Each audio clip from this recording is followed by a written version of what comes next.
माता देवहूति ने एक बात बड़ी सुंदर कही। एक कपिल देव जो ज्यादा भजन करता है, पूजन करता है, स्मरण करता है, उसी को दुख भगवान क्यों देता है? पड़ोसन कभी मंदिर नहीं जाती, अगरबत्ती नहीं लगाती, कभी किसी को 1 रुपया दान नहीं करती, वो तो खूब फले फूले। और हम तो सोमवार का व्रत करें, मंगलवार करें, एकादशी करें, द्वादशी करें, लोटा भर के पानी भी चढ़ाए तो भी दुख हमें क्यों मिलता है? बोलोरी जी सही है कि गलत है? उसका उत्तर कपिल देव जी महाराज ने दिया। मां सुनो, जिस प्रश्न को आपने मुझसे करा, यही प्रश्न देवऋषि नारद ने भगवान विष्णु से करा था। यही प्रश्न भगवान विष्णु से देवऋषि नारद ने करा कि जो मंदिर जाए, देवालय जाए, पूजन करे, अर्चना करे, पाठ करे, स्मरण करे, दुख उसी को क्यों मिलता है? और जो कभी मंदिर नहीं जाए, भगवान का भजन नहीं करे, उसके तो 4 चांद लग जाते, खूब लक्ष्मी भगवान देता। नारद जी ने जैसे भगवान विष्णु से ये प्रश्न किया, तो भगवान विष्णु देवऋषि नारद से बोले, इसका उत्तर मैं बाद में दूंगा, पहले अपन दोनों ब्राह्मण के कपड़े पहनकर चल घूमने चलते।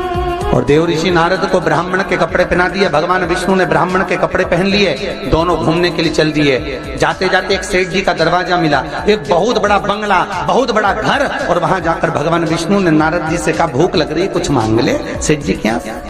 नारद जी ने आवाज लगाई, भिक्षाम देही। सेठ जी निकल के बाहर आए, क्या है बाबा? हमें भूख लगी है, थोड़ा सा कुछ दे दीजिए। सेठ जी बोले, तेरा बाप रख के गया है, दे दीजिए। निकल यहां से बाहर। आ गए भिखारी, भीख मंगे, चल निकलो यहां से बाहर। नारद जी के तो कांटे से खून नहीं। नारद जी भगवान विष्णु को देख रहे हैं, भगवान विष्णु नारद को देख रहे हैं। विष्णु जी ने नारद जी का हाथ पकड़ा, लेकर चल दिए वापस। नारद जी बोले, सेठ जी ने इतना अपमान करा, तुमने कुछ बोला नहीं?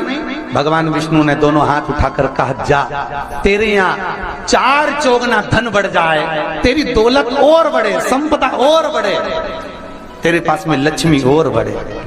नारद जी चले, भगवान विष्णु का हाथ पकड़ के बोले, ये कहाँ की रीति है? उसने धक्के मारकर निकाला, गाली दे के निकाला, बाप तक पहुंच गया, और तुम उससे कह रहे हो कि तेरी लक्ष्मी बढ़ जाए। नारद जी भगवान विष्णु बोले, मेरा मन, चल तू तो आगे चल। और भगवान विष्णु लेकर चले तो एक बूढ़ी बुजुर्ग माता बैठी थी एक कमरे में, एक घर के अंदर। उस बुजुर्ग को देखा भगवान विष्णु ने कहा, नारद अब इसके यहाँ चलते चलते। जाकर आवाज लगाई, माता जी भिक्षाम दे, हमें भूख लग रही है माता जी, कुछ दे दीजिए। माता जी बोली, देखो बाबा, मेरे घर में खाने का तो कुछ भी नहीं है, बस एक गाय है, उस गाय की मैं सेवा करती हूँ, दूध मिलता है, वही दूध रखा हुआ है, तुम दोनों अंदर आ जाओ। और 2 आसन लगा दिए माता जी ने, दोनों को बिठा दिया। माता जी दोनों के लिए दूध लेकर आई, दे दिया। भगवान विष्णु और नारद चले। नारद जी बोले, कितनी अच्छी माता है, बिठा के दूध पिलाया, पानी पिलाया, और बस सेठ जी ने धक्के मारकर निकाल दिया। भगवान आशीर्वाद दो इस बूढ़ी माता को। भगवान विष्णु ने दोनों हाथ उठाकर कहा, जा, तेरी गाय मर जाए। अब तो और कांटे से खून नहीं। भगवान देवऋषि नारद ने कहा, प्रभु तुम्हारा ये स्वरूप मुझे बहुत बुरा लगा। भगवान ने कहा, कौन सा स्वरूप? वो सेठ जी ने धक्के मारकर निकला था, कहते हैं और लक्ष्मी बढ़े, और वो बेचारी गाय का दूध पिलाई और तुम कहते उसकी गाय मर जाए। हाँ। भगवान बोले, मेरा मन, तो तुमने ऐसा क्यों करा?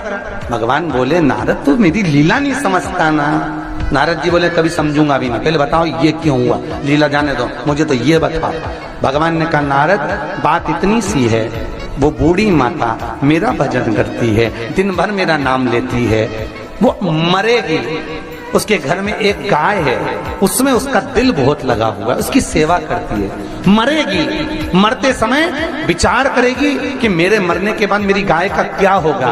गाय की याद करते करते जब मरेगी तो उसको गाय की योनि मिल जाएगी, वो भगवान के पास नहीं आ पाएगी, विष्णु के पास नहीं आ पाएगी, इसलिए मैंने उसके मरने से पहले उसकी गाय को मार दी। नारद जी बोले, ये तो समझ में आ गया, पर अब ये बताओ कि वो सेठ जी को लक्ष्मी क्यों बढ़ाई?